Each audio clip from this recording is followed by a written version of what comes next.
ओम शांति। कहा जाता है बनी बनाई बन रही, नई कुछ बननी नहीं। तो प्यारे बाबा ने हम बच्चों को इसका पूरा रहस्य समझाया है कि यह सृष्टि एक बेहद का ड्रामा है और वो पहले से ही निश्चित है। बनी बनाई बन रही माना बना हुआ है और उस बने हुए को हम रिपीट कर रहे हैं। तो वो रेपिटिशन ही हमें ये सिखलाती है कि अब और कुछ सोचने की जरूरत नहीं। जब निश्चित है तो फिर हम क्या हो जाते हैं, निश्चिंत हो जाते हैं।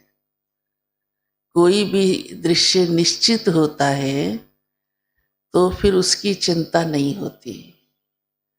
निश्चित है कि सर्दी के बाद गर्मी आती है, हैं? तो सबको मालूम है, तो गर्मी का प्रबंध शुरू कर देते हैं। गर्मी नहीं आओ, गर्मी नहीं आओ। मालूम है ये कहने से कुछ भी होगा नहीं, हैं? उसको तो आना ही है।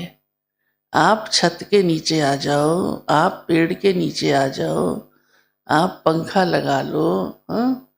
लेकिन गर्मी को तो आना है। ऐसे ये बेहद का ड्रामा है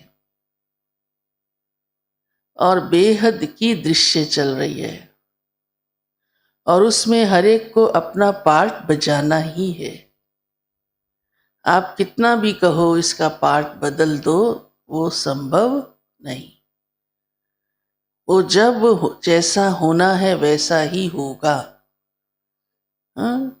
जब उसको आना है, जब उसको जाना है, जो रोल बजाना है, हाँ, वैसा ही होगा। तो आज प्यारे बाबा ने इसलिए कहा है कोई भी बात में मूंझना नहीं है, मीन्स कंफ्यूज नहीं होना।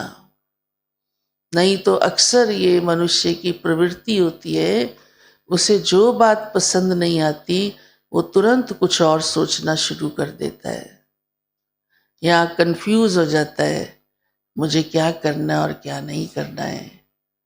हाँ, या अपनी रीति से सोचना शुरू हो जाता है, ऐसा हो जाए, हाँ वैसा हो जाए, यहाँ तक कि उसमें पाप भी कमा लेता है।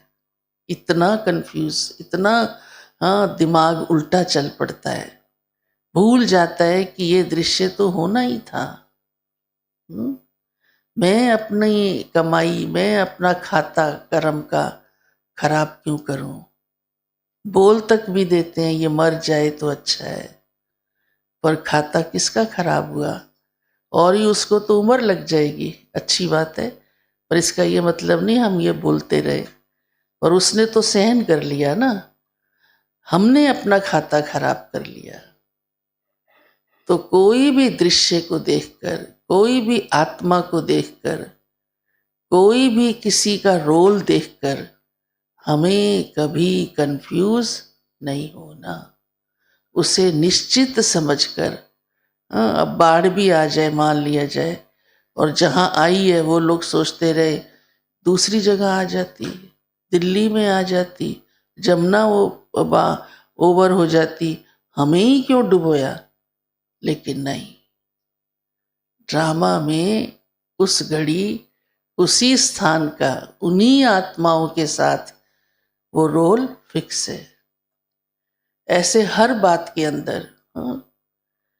तो फिर खुद के ऊपर भी कभी अपने लिए भी कंफ्यूजन नहीं आएगा कि मेरे साथ ऐसा क्यों है, क्योंकि कल्प पहले भी ऐसा हुआ था, कल्प बाद भी ऐसा होगा। तो मूंझना नहीं। साथी बाबा ने कहा मैं तुम्हें पुण्य आत्मा बनाता हूं, और कोई पुण्य आत्मा नहीं बना सकता। और कैसे बनते हो, बहुत सहज पुरुषार्थ, एक बाबा की याद। फिर बाबा कहते इस समय सैपलिंग लग रहा है। कौन सा? मीठे झाड़ का, नई दुनिया का। हाँ, जब कोई कलम किसी बढ़िया आम की लगाई जाती है कि ये विदेश से आया हुआ बड़ा मीठा और बड़े बड़े साइज का रसीला, हाँ, उसका कलम है, तो कलम लगाते समय भी अंदर खुशी और गर्व होता है, इसका देखेंगे आम कैसा निकलता है ना। फूल लगाते हैं, अभी देख कर आए ना राष्ट्रपति भवन में फूल, बड़े बड़े फूल, लाल पीले नीले काले, हाँ, एक ही कलम से कितने रंग निकाल दिए। तो बाबा भी ऐसी कलम लगा रहा है, नए झाड़ की, मीठे झाड़ की, जिसमें इस दुनिया का पुराना कुछ भी नहीं होगा। जो नहीं होना चाहिए वो नहीं होगा, जो होना चाहिए वो होगा। तो कितना आनंद होगा। हाँ, तो वो भी बाबा कहते हैं इस समय ही लगता है, और याद के बल से आप इस झाड़, इसकी जो खाद है उसको चेंज कर देते हो। हाँ, कड़वी खराब खाद बदल देते हो, इससे योग बल से।